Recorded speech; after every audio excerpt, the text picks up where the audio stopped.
Hello friends, welcome to HSSC Adda. HSSC Adda YouTube channel पर आप सभी साथियों का एक बार फिर से हार्दिक स्वागत है। तो प्यारे बच्चों, हरियाणा पुलिस मेल कांस्टेबल के पेपर का सॉल्यूशन हम कर रहे थे। तो एक शिफ्ट में चार पेपर आए हुए हैं। अभी तक हम जो है कुल मिलाकर 31 तारीख के दोनों शिफ्ट के पेपर हम पूरे सोल्व कर चुके हैं। सारी की सारी वीडियो जो है अपने चैनल के ऊपर अपलोड कर दी गई है। इसके बाद आज हमारा ये 1 नवंबर 2021 मॉर्निंग शिफ्ट का पेपर नंबर 3 है। यानी कि कुल मिलाकर इससे पहले 10 पेपर हम सोल्व कर चुके हैं। ये हमारा कौन सा पेपर है? 11 नंबर पेपर है, जो मेल कांस्टेबल के 24 पेपर हुए हैं 6 शिफ्टों में, उनमें से। ठीक है, तो 10 के 10 पेपर इससे पहले अवेलेबल हैं। आगे के पेपर भी इसी तरह से अवेलेबल हो जाएंगे। HSSC previous year solve paper की एक विद पीडीएफ मैथ्स की ये सारी पीडीएफ जो है टेलीग्राम पर मिलेंगे आपको। प्लेलिस्ट बनी हुई है, प्लेलिस्ट में जाके आप सारे पेपर देख सकते हो। इसके अलावा दुर्गा शक्ति, असिस्टेंट रेवेन्यू क्लर्क, एसआई कोई भी पेपर हुआ हो, सारे के सारे पेपर जो है मैं लगातार सोल्व करवाता जा रहा हूँ। हर पेपर आपको एडवर्टाइजमेंट नंबर वहाँ पर थंबनेल में चेक कर सकते हो, किसी भी पेपर का सॉल्यूशन देखना चाहते हो तो। ठीक है, और इसके अलावा प्यारे बच्चों, टेलीग्राम पर जुड़े सारी किसी भी क्लास की पीडीएफ वहाँ से आप डाउनलोड कर सकते हो। और पीडीएफ के साथ साथ आप वहाँ पर क्विज का भी पार्ट बन सकते हो। सोशल मीडिया पर मेरे साथ जुड़ना चाहते हो तो आप मुझे फॉलो कर सकते हो टेलीग्राम इस पर क्या बोलते हैं इसको, इंस्टाग्राम पर। सॉरी, मैं कम यूज़ करता हूँ, इसलिए मेरे थोड़ा सा दिमाग से स्किप हो जाती हैं चीज़ें। तो प्रदीप सहरावत एचएसएससी अड्डा, मुझे आप लोग फॉलो कर सकते हो वहाँ पर। ठीक है, तो प्यारे बच्चों यहाँ पर क्या रहेगा, हमारा पहला क्वेश्चन देख लेते हैं इस वीडियो के अंदर। कौन सा क्वेश्चन है? तो यहाँ पर जो पहला क्वेश्चन है वो क्या है? मेंसुरेशन 3D से है। ठीक है, मेंसुरेशन 3D से लगभग हर शिफ्ट में एक क्वेश्चन देखने को मिल रहा है। और फॉर्मूला बेस्ड डायरेक्टली क्वेश्चन वो पूछता है, यदि एक बेलनाकार स्तंभ के आधार का व्यास 4 मीटर है। ठीक है, बेलन की बात की है, सिलेंडर की बात की है, और इसकी ऊंचाई 21 मीटर है, तो 1.5 रुपये प्रति घन मीटर के से स्तंभ के निर्माण की लागत क्या होगी? कॉस्ट हमें निकालनी है कि कॉस्ट हमारी टोटल कितनी पड़ने वाली है। ठीक है, 3 चीज़ें हमें चाहिए, तीनों की तीनों चीज़ें अपने पास अवेलेबल हैं। सबसे पहले आधार का व्यास। ठीक है, डायमीटर दे दिया उसने, डायमीटर का मतलब है यानी कि कितना दिया? 4 मीटर। और डायमीटर दे दिया तो हमें क्या चाहिए? हमें रेडियस चाहिए। रेडियस इसका आधा हो जाएगा, कितना हो जाएगा? 2 मीटर। बोलो हाँ। आगे उसने कहा है इसकी ऊंचाई। ऊंचाई कितनी है प्यारे बच्चों? 21। ठीक है, 21 मीटर सेंटीमीटर जो भी दिया है। और उसने कहा 1.5 रुपये प्रति घन मीटर। ठीक है, 1.5 रुपया प्रति मीटर क्यूब। घन मीटर के हिसाब से जो है उसकी कॉस्ट पड़ रही है, तो हमें टोटल कॉस्ट जो है वो निकालनी है, कितनी पड़ेगी। तो ऐसा सवाल हमारे सामने आया है। अब बच्चे कंफ्यूज हो जाते हैं कि सर इसमें लेटरल इसका तो कर्व्ड सरफेस एरिया निकलता है सिलेंडर का, तो इसमें हमें कौन सा निकालना है? यहाँ पर कर्व्ड सरफेस एरिया निकाले या फिर टोटल सरफेस एरिया निकाले या फिर वॉल्यूम निकाले? तो जो ये चीज़ उसने दी हुई ना, इससे हम अंदाजा लगा सकते हैं। स्टेटमेंट को समझो ध्यान से। उसने कहा प्रति घन मीटर, और क्यूब यानी कि क्यूबिक मीटर, और घन का मतलब है कि ये उसका वॉल्यूम की बात कर रहा है। तो इसके वॉल्यूम का फॉर्मूला क्या होता है? सिलेंडर का जो वॉल्यूम होता है पाई आर का स्क्वायर एच। ठीक है, तो पाई अपने पास हो जाएगी कितनी? 22/7 गुणा आर का स्क्वायर यानी कि 2 गुणा 2, और ऊंचाई कितनी है? 21 है। ठीक है, ये अपना हो गया वॉल्यूम। और उसने कहा है 1.5 रुपया प्रति मीटर क्यूब। ठीक है, अगर हमें टोटल कॉस्ट निकालनी है तो 15/10 कर लो इसके। ठीक है, 1.5 रुपये का मतलब है ये, यहाँ पर हमने दशमलव के नाम का इसके नीचे लगा लिया 1 0, सीधा मल्टीप्लाई कर देंगे, हमारा आंसर जो है निकल के आ जाएगा। 7 से हम काटेंगे किसको? 21 को, 3 पर कट जाएगा। ठीक है, 5 से ये 2 पे कट गया, ये 3 पे कट गया, 2 से ये 2 खत्म हो गया। अपने पास क्या बचा? 22 दूनी 44, 44 गुणा 3 तिया 9, 9 चौका 36 का 6 हासिल 3, 9 चौका 36 और 3 39, 396 रुपये की टोटल जो है हमें कॉस्ट पड़ेगी इसकी। यानी कि सी ऑप्शन जो है हमारा इस सवाल का क्या रहने वाला है? Right answer. बोलो हाँ। बिल्कुल बेसिक सवाल पूछा गया है। तो अगर वो सरफेस एरिया की बात करेगा तो या तो इसका कर्व्ड सरफेस एरिया निकाल सकते हो तुम आसानी से फॉर्मूले के साथ, और lateral surface area total surface area भी निकाला जा सकता है, कोई बड़ी बात नहीं है। ठीक है, डायरेक्टली फॉर्मूला बेस्ड क्वेश्चन था, इसमें था कुछ नहीं है। कॉस्ट जब भी निकाली जाती है तो या तो एरिया के साथ या फिर वॉल्यूम के साथ मल्टीपल करके उसका आंसर निकल आता है, जो कॉस्ट हमें दी होती है। नेक्स्ट क्वेश्चन हमारा सिंप्लीफिकेशन का बहुत अच्छा क्वेश्चन है। ये सिंप्लीफिकेशन के टॉपिक में मैंने सारे सवाल जो है यूट्यूब पर भी करवाए हैं, और जो अपना कोर्स सक्सेस हरियाणा ऐप के ऊपर ओनली 199 का कोर्स है, उसके अंदर भी मैंने ये सारी चीज़ें जो है करवा रखी हैं। कोई एक चीज़ भी उस कोर्स से बाहर नहीं आ रही है किसी भी पेपर में, किसी भी शिफ्ट में। क्या कहा है? 1 + 1 डिवाइड बाय 1 + 1, फिर से डिवाइड का साइन है, 1 + 1/3। ठीक है, ये चीज़ हमें दी है, हमें ये सॉल्व करके बतानी है। वैसे तो इसको ट्रिकी तरीके से भी हम सॉल्व कर सकते हैं, लेकिन जब ट्रिकी तरीके से इस तरीके की चीज़ों की भी अगर हमें ट्रिक पढ़नी पड़ेगी तो इसका मतलब ये है कि हमारी कैलकुलेशन की जो कैपेसिटी है, हमारा जो बेसिक है वो बहुत ज़्यादा कमज़ोर है, हमें बेसिक पर मेहनत करने की जरूरत है। ऐसे सवाल में ट्रिक की कोई जरूरत नहीं है, डायरेक्टली इसको सोल्व कैसे करना है, ठीक है। 1+1/3 का मतलब हो गया, ये हमारा हो जाएगा कितना, 4/3। जब ये बटे में है तो ये उल्टा हो जाएगा, यानी कि कितना बन जाएगा, 3/4। ये जो पूरी वैल्यू है ये खत्म होगी, इसका मतलब हो गया ये 3/4। ये एक के साथ हम 3/4 को ऐड करेंगे, जब भी हम इसके साथ 3/4 को ऐड करेंगे अपने पास क्या बन जाएगा, 7/4। बोलो हाँ, क्योंकि ये 4 ऐसे का ऐसे यहाँ पर आ जाएगा, 4 + 3 7/4। फिर ये इसके बटे में है, ठीक है, एक के बटे में है तो एक के बटे से इसको निकालेंगे तो ये क्या बन जाएगा अपना 4/7। बस इस एक के साथ हमारे पास क्या बन गया, 4/7।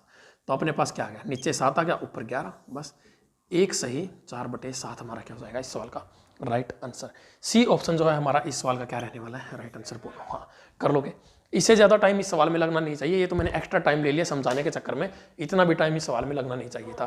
तुम लोगों को अगर ये चीज़ें नहीं आती हैं तो बेसिक से चीज़ों को पढ़ने की कोशिश करो, दोबारा से सारी चीज़ें रिवाइज करो, मेहनत करो थोड़ी सी, ठीक है। एक बच्चे का मेरे पास मैसेज भी आया था कुछ दिन पहले, कॉमेंट आया था कि सर स्पीड नहीं बढ़ रही है, सवाल समझ में आ जाते हैं, चीज़ें समझ में आ जाती हैं, सोल्व कर सकते हैं आसानी से, हमें सॉल्यूशन पता होता है, लेकिन टाइम बहुत ज़्यादा लगता है। तो उसकी एक ही वजह है, आपने प्रैक्टिस कम की है।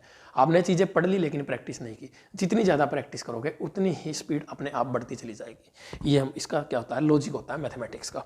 नेक्स्ट क्वेश्चन क्या कह रहा है, एक निश्चित राशि पर 6 वर्षों के लिए साधारण ब्याज उस राशि का 9/25वां भाग है, तो ब्याज की दर क्या है। इस सवाल का एक कॉन्सेप्ट भी बताऊंगा और डायरेक्टली भी करेंगे इस सवाल को, ठीक है। एक निश्चित राशि, टाइम कितना दे रखा उसने, 6 साल, ठीक है। 6 साल का जो हमारे पास क्या अवेलेबल है टाइम। आगे उसने क्या दिया हुआ है, ब्याज, साधारण ब्याज उस राशि का कितना हो गया, 9/25। कितना बन गया भाई, 9/25। बोलो हाँ। तो हमें बताना है यहाँ पर रेट ऑफ इंटरेस्ट, ठीक है, रेट ऑफ इंटरेस्ट। जब भी इस तरह का सवाल तुम्हें दिखाई दे और तुम सिर्फ ये चीज़ देख लेना, ठीक है, ये चीज़ देख लेना, ये हमारा क्या है, सिंपल इंटरेस्ट, और ये हमारा क्या है, प्रिंसिपल यानी कि मूलधन। इस तरह से चीज़ें दिखाई दें, ये 3 का स्क्वायर है, ये 5 का स्क्वायर है, ठीक है, 36 भी हो सकता है यहाँ पर, 49 भी हो सकता है यहाँ पर, 4 भी हो सकता है यहाँ पर, ठीक है। मतलब स्क्वायर में वैल्यू दिखे ऊपर और नीचे दोनों। इस तरह का सवाल दिख जाए, या तो वो टाइम पूछ ले या तो वो रेट ऑफ इंटरेस्ट पूछ ले, तो बस एक काम कर देना, दोनों चीज़ें क्या होती हैं, लगभग 99% केसेज की मैं बात कर रहा हूँ, 100% नहीं, 99% केसेज में क्या होता है, दोनों बराबर आती है, ठीक है। रेट ऑफ इंटरेस्ट भी यहाँ पर कितना आएगा, 6% आएगा, ठीक है। ये तो था डायरेक्ट तरीका बताया मैंने, लेकिन अगर इस सवाल को सोल्व करना पड़ जाए तो क्या होगा, अपने पास प्रिंसिपल दिया हुआ है, मूलधन दिया हुआ है कितना, 25 रुपये, ठीक है। रेट ऑफ इंटरेस्ट हमें नहीं पता है, तो रेट ऑफ इंटरेस्ट की जगह पे फार्मूला लगा रहा हूँ मैं, P/R/100 इंटू टाइम बराबर है सिंपल इंटरेस्ट, साधारण ब्याज का फार्मूला है ये। तो अपने पास और क्या दे रखा है, यहाँ पर टाइम दिया है 6 साल, ठीक है, और साधारण ब्याज कितना है, 9 रुपये। बस ये चीज़ें हम पुट कर सकते हैं, यहाँ से हम रेट ऑफ इंटरेस्ट निकाल लेंगे। 25 चौके 100, 2 दूनी 4, 2 तिया 6, 3 तिया 9, ये उधर जाके मल्टीपल हो गया, R = कितना आ गया, 6%। बोलो हाँ, मैंने पहले भी क्या कहा था, यही आएगा, कितना आएगा, 6%। इस तरह की चीज़ें होती हैं, ये मैंने पहले भी पढ़ाई थी तुम लोगों को, सिंपल इंटरेस्ट का टॉपिक मैंने यूट्यूब के ऊपर भी करवाया है और कोर्स में तो है ही, ठीक है। इस सवाल का जो राइट आंसर रहेगा वो होगा डी ऑप्शन। तो डायरेक्टली भी कर सकते हो चाहो तो, अदरवाइज पूरा सोल्व भी कर सकते हो, उसमें भी कोई ज़्यादा टाइम लगने वाला नहीं है, बिल्कुल बेसिक सवाल आता है जब भी आता है, ठीक है। और बेसिक में ही आते हैं ये, सिंपल इंटरेस्ट के बेसिक सवालों में ही आते हैं। इस तरह का सवाल कंपाउंड इंटरेस्ट का कभी नहीं आएगा, सिंपल इंटरेस्ट का ही आएगा।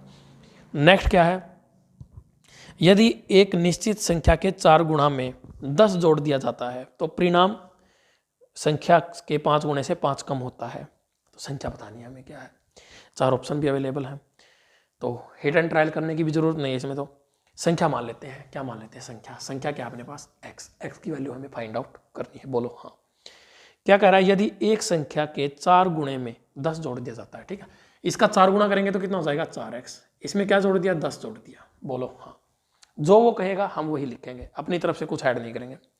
तो परिणामी संख्या के जो परिणाम अपने पास आता है वो संख्या का 5 गुणा से 5 कम होता है, ठीक है। इस जो अपने पास यहाँ पर इसका जो रिजल्ट आएगा वो क्या आएगा, इसका 5 गुणा और उससे कितना कम, 5 कम। बोलो हाँ। तो बस कुछ नहीं बचा सवाल में, इस 4x को उधर ले जाएंगे तो कितना बचेगा, खाली x बचेगा, ये माइनस का हो जाएगा, और इस माइनस के 5 को इधर ले आएंगे तो क्या हो जाएगा, ये प्लस का हो जाएगा। यानी कि अपने पास क्या आ गया, x की वैल्यू कितनी आ गई, 15 आ गई। बोलो हाँ। तो यहाँ पर x की वैल्यू आ गई 15, यानी कि ऑप्शन कौन सा है, कहाँ गया सवाल भाई, हाँ सी ऑप्शन। सी ऑप्शन जो है हमारा इस क्वेश्चन का क्या रहने वाला है, राइट आंसर। ठीक है भाई, तो ये चीज़ें हैं प्यारे बच्चों, इस तरह के सवाल पेपर में आ रहे हैं। कितना टाइम लगता है देख सकते हो इन सवालों को सॉल्व करने में। सिंप्लीफिकेशन का सवाल है ये बहुत अच्छा सवाल पूछा है। फ्रैक्शन दिया है अपने पास 0.53 ठीक है, इस तरह से चीज़ें लिखी हुई हैं 0.53 डैश डैश डैश डैश। इसका मतलब ये कंटिन्यू करेगा। ठीक है, 3 डैश होते हैं अमूमन, 1 2 3। ठीक है, अमूमन 3 डैश होते हैं, इसका मतलब होता है ये सीरीज जो है कंटिन्यू कर रही है, लगातार खत्म नहीं हो रही है। तो हमें इसको क्या फ्रैक्शन में चेंज करना है, तो फ्रैक्शन में चेंज करेंगे प्यारे बच्चों। इसको मैं इस तरह से भी लिख सकता हूँ चाहूँ तो 0.53 के ऊपर बार, क्योंकि ये जो चीज़ है ये बार बार रिपीट हो रहा है। ठीक है, ये दो डिजिट के बाद बार बार रिपीट हो रहा है, यानी कि इसको बारंबारता बोला जाता है। बार लगा दिया इसके ऊपर, और इसको हम कैसे लिख सकते हैं, जितनों के ऊपर बार होता है दशमलव के बाद उतने ही 9 हम ले लेते हैं, तो 53/99 ये अपना सी ऑप्शन। ठीक है, इस सवाल का भी हमारा जो है सी ऑप्शन राइट आंसर रहने वाला है। कोई दिक्कत कोई परेशानी किसी बच्चे को यहाँ तक के सवालों में। ठीक है, कोई भी शिफ्ट मुझे ऐसी नहीं लग रही है, खासकर जो ये 1 नवंबर वाले पेपर हैं इनमें तो मेरे ख्याल से सबसे आसान मैथ आया हुआ है, और लगभग किसी भी पेपर में एक आध क्वेश्चन को छोड़ दो बाकी सारे क्वेश्चन बिल्कुल बेसिक से आए हुए हैं। एक बाइक 8 घंटे में 64 किलोमीटर प्रति घंटा की गति से दौड़ती है। ठीक है, टाइम दे दिया कितना है 8 घंटे, स्पीड दे दी कितनी 64 किलोमीटर पर आवर। बोलो हाँ। आगे उसने क्या कहा है, निश्चित दूरी तय करती है, तो डिस्टेंस हम यहाँ से निकाल सकते हैं आसानी से, क्योंकि अपने पास स्पीड और टाइम दोनों चीज़ें अवेलेबल हैं। आगे क्या कह रहा है, अगर एक बाइक को उसी डिस्टेंस को लगभग 6 घंटे में तय करना है तो बाइक को किस स्पीड से चलाना पड़ेगा। ठीक है, अब टाइम कितना हो जाएगा 6 घंटे का, हमें स्पीड निकालनी है और डिस्टेंस जो है वो क्या रहेगी, सेम रहेगी। इस तरह का सवाल जब भी पेपर में आएगा, या तो पहले इसकी डिस्टेंस निकाल लो, फिर वहाँ पर स्पीड निकालने के लिए डिस्टेंस अपॉन टाइम वाला फॉर्मूला यूज़ कर लो। अदरवाइज यहाँ पर डायरेक्टली भी कर सकते हैं। इसकी डिस्टेंस कितनी हो जाएगी, 64 की स्पीड से चल रही है, कितनी दूरी कितना टाइम चली है 8 घंटे, तो ये अपनी क्या आ गई डिस्टेंस आ गई। और हमें अब यही डिस्टेंस 6 घंटे में तय करनी है, तो 6 घंटे में तय करनी है, तो ये कितने पे कट गया, 2 तिया 6 पे कट गया, और ये 2 चौके 8 पे, 4 चौके 16 का 6 हासिल 1, 4 छिका 24 और 1 25, 256/3। ठीक है, 256/3 आ गया, तो 3 अट्ठे 24, 3 अट्ठे 24, 1 3 पंजे 15। ठीक है, 85 के आसपास जो है हमारा आंसर आना चाहिए, बिल्कुल बी ऑप्शन 85 किलोमीटर। ठीक है, थोड़ा सा ज़्यादा आएगा निकल के, लेकिन उसने सिर्फ 85 ही दिया है, दशमलव में नहीं दिया है, तो हमारा राइट आंसर भी क्या रहेगा, बी ऑप्शन। बोलो हाँ। अगर किसी को स्पीड ज़्यादा लग रही है तो स्पीड कम कर सकता है वीडियो की, यूट्यूब के ऊपर ऑप्शन अवेलेबल है। किसी को कम लगती है तो वो स्पीड ज़्यादा करके भी वीडियो को देख सकता है। क्योंकि प्यारे बच्चों देखो, यहाँ पर हम क्या कर रहे हैं, सवालों को सॉल्यूशन कर रहे हैं, पेपर का सॉल्यूशन कर रहे हैं। ठीक है, यहाँ पर मैं कॉन्सेप्ट नहीं बता रहा हूँ, लगभग जो कोई नया सवाल आ रहा है उसका कॉन्सेप्ट पूरा बता रहा हूँ, अदरवाइज मैं यहाँ पर डायरेक्टली सॉल्यूशन करवा रहा हूँ, क्योंकि ये सारी चीज़ें हम पढ़ चुके हैं, कोई नई चीज़ इनमें नहीं आ रही है। अगर कोई नया कॉन्सेप्ट आता है या तो मैं उसके ऊपर वीडियो बना के डालूंगा, जिस तरह से मैंने क्यूब वाले क्वेश्चन डाले हैं, क्यूब कटिंग वाले, उसी तरह से। ठीक है, उसका एक अलग से मैंने सेपरेट वीडियो डाल दिया है, वो प्लेलिस्ट में मिल जाएगी, NCERT HSSC CET वाली जो प्लेलिस्ट है उसी में मिल जाएगी वो वीडियो भी तुम लोगों को, यूट्यूब के ऊपर ही, उसमें भी तुम लोग जाके उसको पढ़ सकते हो। ऐसा क्वेश्चन अभी आएगा भी, इस शिफ्ट में भी आया हुआ है, क्योंकि हर शिफ्ट में एक क्वेश्चन आया था, इसलिए चीज़ें मैं यहाँ से बेसिक से नहीं बताऊँगा, डायरेक्टली हम क्वेश्चन को सोल्व करेंगे। नेक्स्ट क्या है, 6,240 रुपये की एक राशि का भुगतान 30 किस्तों में इस प्रकार से किया जाता है जैसे कि प्रत्येक किस्त पिछली किस्त से ₹10 अधिक हो जाती है, पहली किस्त का मूल्य क्या होगा। ऐसा ही एक सवाल कलर के पेपर में भी आया था 2019 में। ठीक है, SSC के पहले प्रीवियस ईयर के पूछे हुए डिक्टो क्वेश्चन है, सेम टू सेम, कोई डिफरेंस नहीं है। 6,240 रुपये की एक राशि है। ठीक है, टोटल कितनी है भाई, 6,240 रुपये। बोलो हाँ। आगे क्या कहा है, 30 किस्तों की संख्या। ठीक है, टोटल किस्त कितनी है प्यारे बच्चों, अपने पास 30 है। ये जो 30 किस्त है ना प्यारे बच्चों, ये n है। ये जो सवाल है ना, मैं तुम्हें डायरेक्टली बता ही देता हूँ, ये AP यानी कि अरिथमेटिक प्रोग्रेशन, समानांतर श्रेणी का सवाल है। ये कोई किस्तों का सवाल नहीं है, कोई अपना interest, simple interest, compound interest का सवाल नहीं है, कोई ब्याज वाला सवाल नहीं है, सीधा सीधा AP का सवाल है। n की वैल्यू 30 दे दी, जैसे कि प्रत्येक किस्त पिछले से 10 रुपये बढ़ जाती है। ठीक है, यानी कि AP में क्या होता है, एक पहली टर्म होती है, एक दूसरी, एक तीसरी, एक चौथी। ठीक है, उसमें कुछ ना कुछ ऐड होता रहता है, तो वो क्या बोलते हैं, उसको कॉमन डिफरेंस लेते हैं। तो डिफरेंस जो है यहाँ पर कितना दिया हुआ उसने, 10 रुपये दे रखा है। बोलो हाँ। पहले किस्त बतानी है हमें। ठीक है, हमें यहाँ से A की वैल्यू फाइंड आउट करनी है, किसकी वैल्यू, A की वैल्यू। तो ए की वैल्यू निकालनी है। ये जो अपने पास दिया हुआ ये क्या दिया हुआ SN, क्या दिया हुआ SN, यानी कि 30 जो अपने पास इंस्टॉलमेंट्स हैं, 30 अपने पास पद हैं इसके, ठीक है, 30 टर्म्स हैं AP सीरीज में, उनका सम है 6240। तो फॉर्मूला क्या होता है SN का, n/2 into 2A plus n-1 into D। बोलो हाँ। तो यहाँ पर n की वैल्यू कितनी हो जाएगी अपने पास 30 बटा 2 ब्रैकेट स्टार्ट, a की वैल्यू हमें नहीं पता है, प्लस n की वैल्यू अपने पास अवेलेबल है कितनी है 30, तो 30 माइनस 1 करेंगे 29, और d कितना अपने पास प्यारे बच्चों, d है 10, ठीक है। और यहाँ पर इसको, और ये इक्वल किसके 6240 रुपये के इक्वल है, ठीक है। यहाँ पर भी लिख सकते हैं इसको चाहे तो 6240, क्योंकि टोटल सम तो अपने पास अवेलेबल है। आगे क्या करना है, हमें इसको काट लेते हैं 15 पे, ठीक है। कितना आ गया 15 दूनी 30A, ब्रैकेट से बाहर निकाल रहे हैं प्लस, ये कितना हो गया 290, 15 0 0, 15 निमा 135 का 5 हासिल 13 लगेंगे, 15 दूनी 30 और 13 कितने हो जाएंगे, 30 और 13 43 बराबर 6240 के। तो 30A बराबर किसके आ गया, इसमें से माइनस करेंगे 6240 में से कितना है 4350, 0 9 इधर बुलाएंगे तो 11 में से 3 गए 8, और ये बच गया 1890। 0 से 0 कट गया प्यारे बच्चों, 3 6 18, 3 3 9, ठीक है। अपने पास क्या आ गया 63। तो यहाँ पर C ऑप्शन, ठीक है। A की वैल्यू अपने पास निकल के आ गई कितनी 63, यानी कि 63।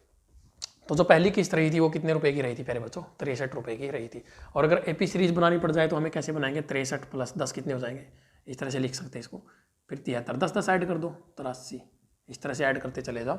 30 टर्म्स यहाँ पर लिख सकते हो चाहो तो, उसके बाद क्या हो जाएगा तुम्हारा टोटल सम 6240 निकल के आ जाएगा। मुझे उम्मीद है प्यारे बच्चों इस तरह के सवालों में तुम्हें कोई दिक्कत नहीं आई होगी, क्योंकि AP GP को छोड़ दो, बाकी क्या है ये NCERT के जितने भी टॉपिक हैं, AP GP permutation combination vector matrix कुछ भी है, वो यूट्यूब के ऊपर मैंने कंप्लीट करवा रखा है NCERT से फ्री ऑफ कॉस्ट प्यारे बच्चों। उनकी PDF भी टेलीग्राम पर अवेलेबल है, तो टेलीग्राम जरूर ज्वाइन करें। नेक्स्ट क्वेश्चन क्या है, 7000 रुपये में से कुछ राशि 6%, ये सवाल HSSC पहले भी पूछ चुका है, रिपीट हो रहा है सवाल। तो प्रिंसिपल कितना दिया भाई 7000 रुपये, ठीक है। और आगे क्या कहा उसने, कुछ राशि को 6% के रेट पर उधार देता है, शेष राशि को 4% के रेट पर उधार देता है। यदि 5 वर्ष में कुल साधारण ब्याज 1600 रुपये मिलता है, ठीक है। टाइम कितना है 5 साल। सिंपल इंटरेस्ट कितना मिलता है प्यारे बच्चों 1600 रुपये। और क्या कह रखा है, तो हमें बताना है कि 6% के रेट पर, ठीक है। जो दो रेट दे रहा हो, एक तो 4% का और एक कितने का है 6% का। तो हमें 6% के रेट पर जो पैसा दिया है उसने, हमें वो पैसा बताना है कि उसने कितना दिया है, ठीक है। ये हमारा सवाल बनता है प्यारे बच्चों। बिल्कुल आसान सवाल है, इस सवाल में कुछ नहीं है। और प्रीवियस ईयर की एक PDF है प्यारे बच्चों, उसके अंदर मैथ के 550 प्लस प्रीवियस ईयर के क्वेश्चन आप लोगों को विद सॉल्यूशन मिल जाएंगे।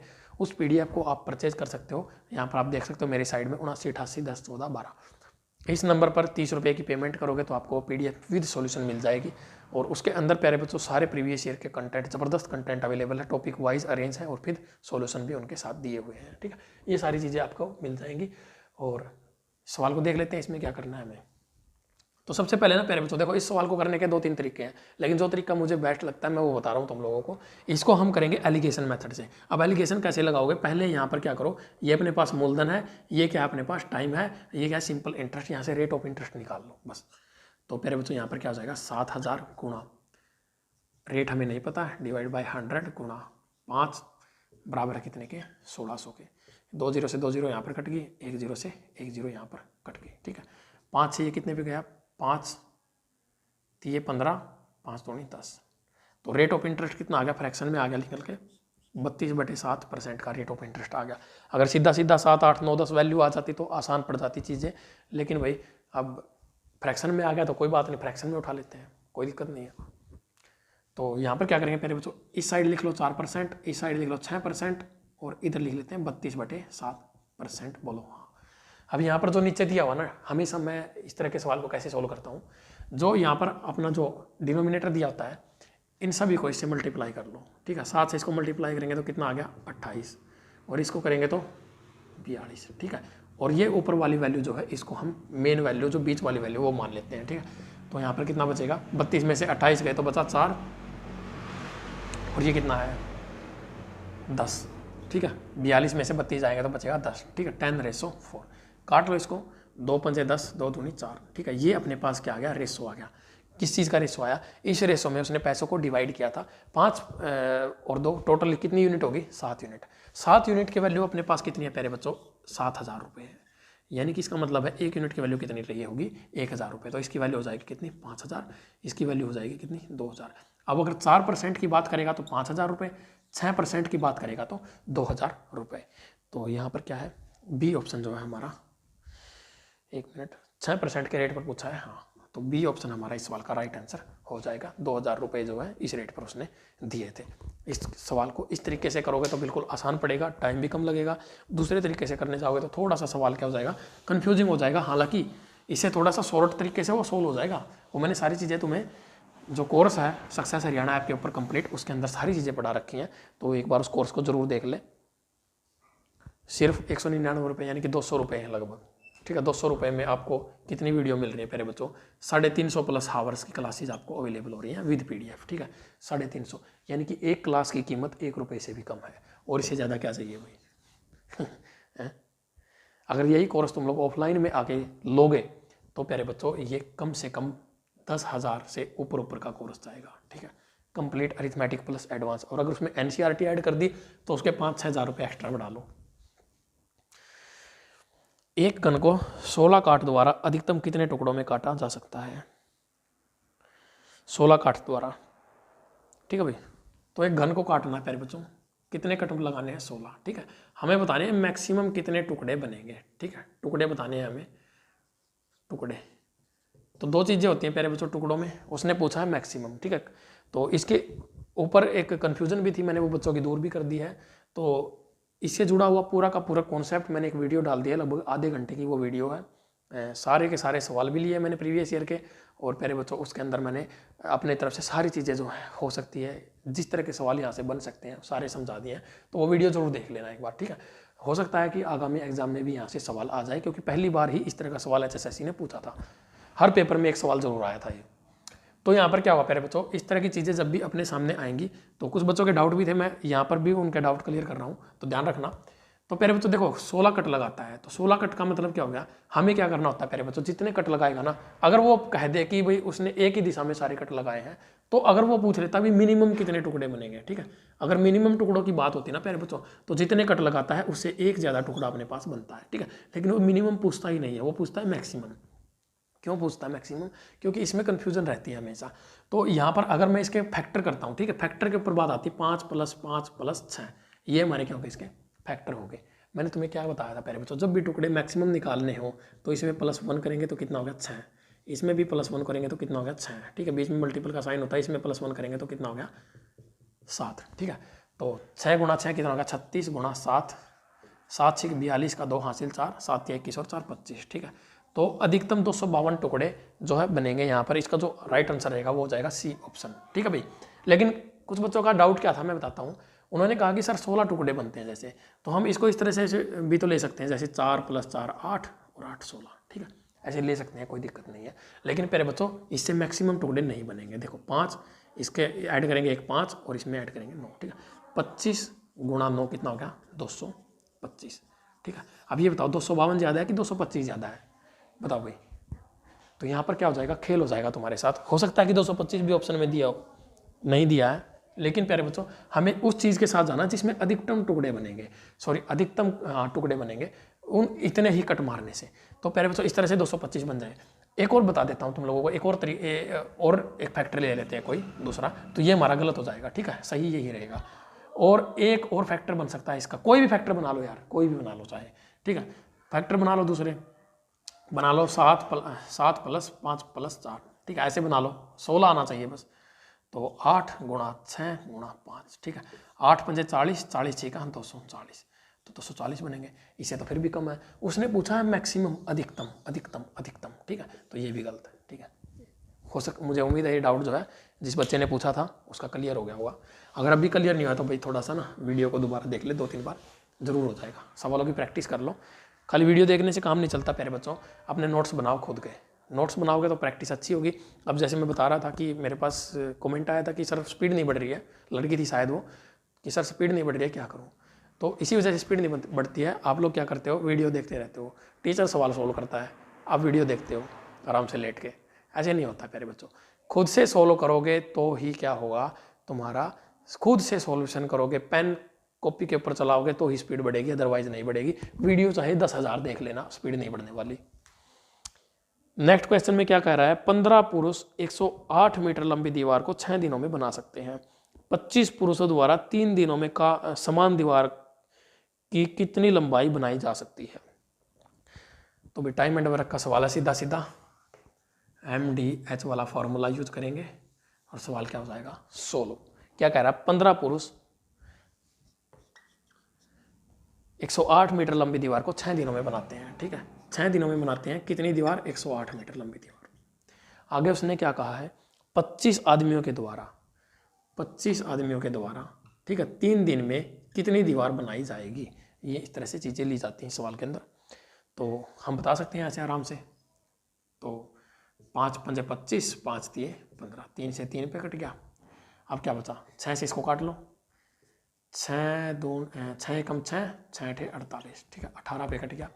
तो ये क्या हो जाएगा प्यारे बच्चों, x इधर आ जाएगा, ये 18 उधर जाके 5 के साथ मल्टीपल हो गया, तो 18 पंजे 90 मीटर जो है हमारा इस सवाल का क्या रहेगा, राइट आंसर। ठीक है, डी ऑप्शन हमारा इस सवाल का क्या रहने वाला है प्यारे बच्चों, राइट आंसर। मुझे उम्मीद है ये सवाल भी प्यारे बच्चों तुम लोगों को समझ में आ गया होगा। ठीक है, अभी एक सवाल और बचता है इस पेपर के अंदर, 12-13 सवाल, काफ़ी सवाल आए हुए हैं इस पेपर में और बहुत अच्छे सवाल हैं। मतलब मैं कहूँगा ना तो टाइम टेकिंग है ये सवाल। कोई बच्चा अगर कहता है कि सर ये सवाल टाइम टेकिंग है तो तुम्हारे सामने सॉल्यूशन चल रहा है, क्या कैसे कोई कह सकता है कि ये टाइम टेकिंग सवाल है।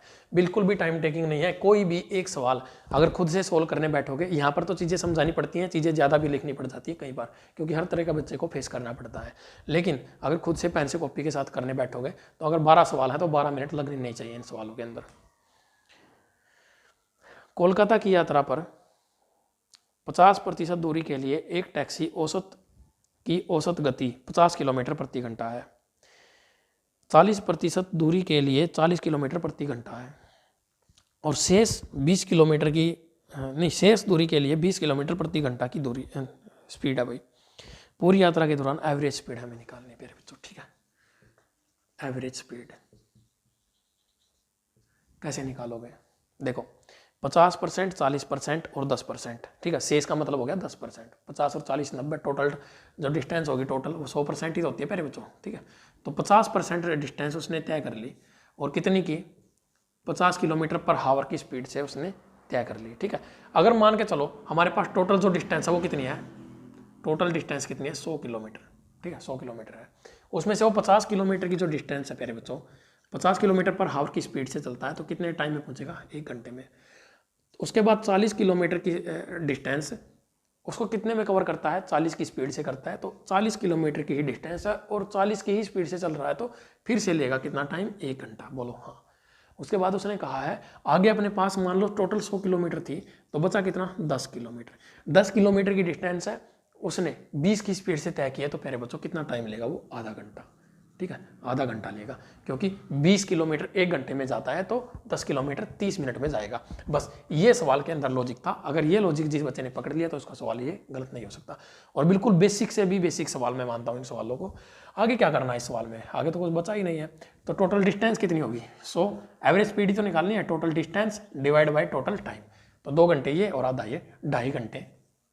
ठीक है, 10 हटाएंगे तो ऊपर कितना कर लेंगे इसका 0, तो 25 चौके 100 और 0, 40 किलोमीटर पर हावर की जो स्पीड रहेगी उसकी एवरेज स्पीड। बी ऑप्शन इस सवाल का राइट आंसर हो जाएगा। मुझे उम्मीद है कि इस शिफ्ट के अंदर जितने भी सवाल आए हैं, जिस बच्चे ने अच्छे से तैयारी की होगी, ज़रूरी नहीं है कि मेरे पास से ही की होगी, किसी और टीचर से भी की होगी, तो शायद उसका ये एक सिंगल सवाल भी मैथ का इस पेपर के अंदर गलत होने वाला नहीं था। तो शायद सभी बच्चों ने किए होंगे अच्छे से सवाल ये। और अगर किसी बच्चे ने फिर भी लगता है कि मेरा जो तैयारी है वो बहुत कमज़ोर है, मेरा मैथ वीक है, तो प्यारे बच्चों सक्सेस हरियाणा ऐप के ऊपर 199 में पूरा कोर्स अवेलेबल है। लगभग 350 घंटे की क्लासेज है, 200 रुपये में। और क्या लोगे, PDF साथ में है, सारी चीज़ें साथ में है। किसी को कोई डाउट आता है तो मेरा व्हाट्सएप नंबर है, इस नंबर पर मुझे आप कॉन्टैक्ट कर सकते हो। और इसके साथ मैथ की पीडीएफ और कंप्यूटर की पीडीएफ, कंप्यूटर की अभी तक के जितने भी कंप्यूटर के एचएसएससी ने क्वेश्चन पूछे हैं वो सारे 30 रुपये कॉस्ट है उनकी, 550 प्लस प्रीवियस ईयर के मैथ के क्वेश्चन है, सॉल्यूशन के साथ है। ठीक है, सारी अलग अलग पीडीएफ है मैथ की और कंप्यूटर की ही अवेलेबल है, और कोई पीडीएफ अपने पास अभी अवेलेबल नहीं है। बच्चों की डिमांड आती रहती है कि सर उस तरह की पीडीएफ प्रोवाइड करवा दो, रीजनिंग की करवा दो, ये करवा दो, तो भाई अभी सिर्फ मैथ और कंप्यूटर की ही अवेलेबल है, तो उन्हीं पीडीएफ को हम अभी वही अवेलेबल है तो वही दे पाएंगे। ठीक है, बाकी सारा कंटेंट टेलीग्राम के ऊपर जितना भी होता है ज़्यादा से ज़्यादा मैं कोशिश करता हूँ बच्चों को फ्री ऑफ कॉस्ट प्रोवाइड करवाने की, लेकिन कुछ चीज़ों की कॉस्ट हमें रखनी पड़ती है क्योंकि उनके ऊपर एक्सपेंसिस हमारा भी होता है और टाइम भी कंज्यूम होता है उन चीज़ों के ऊपर। तो वही इस पेपर में इतना ही, जितने सवाल आए थे सारे करवा दिए हैं, और नेक्स्ट वीडियो में नेक्स्ट पेपर के साथ मिलते हैं। जय हिंद, जय भारत, जय किसान।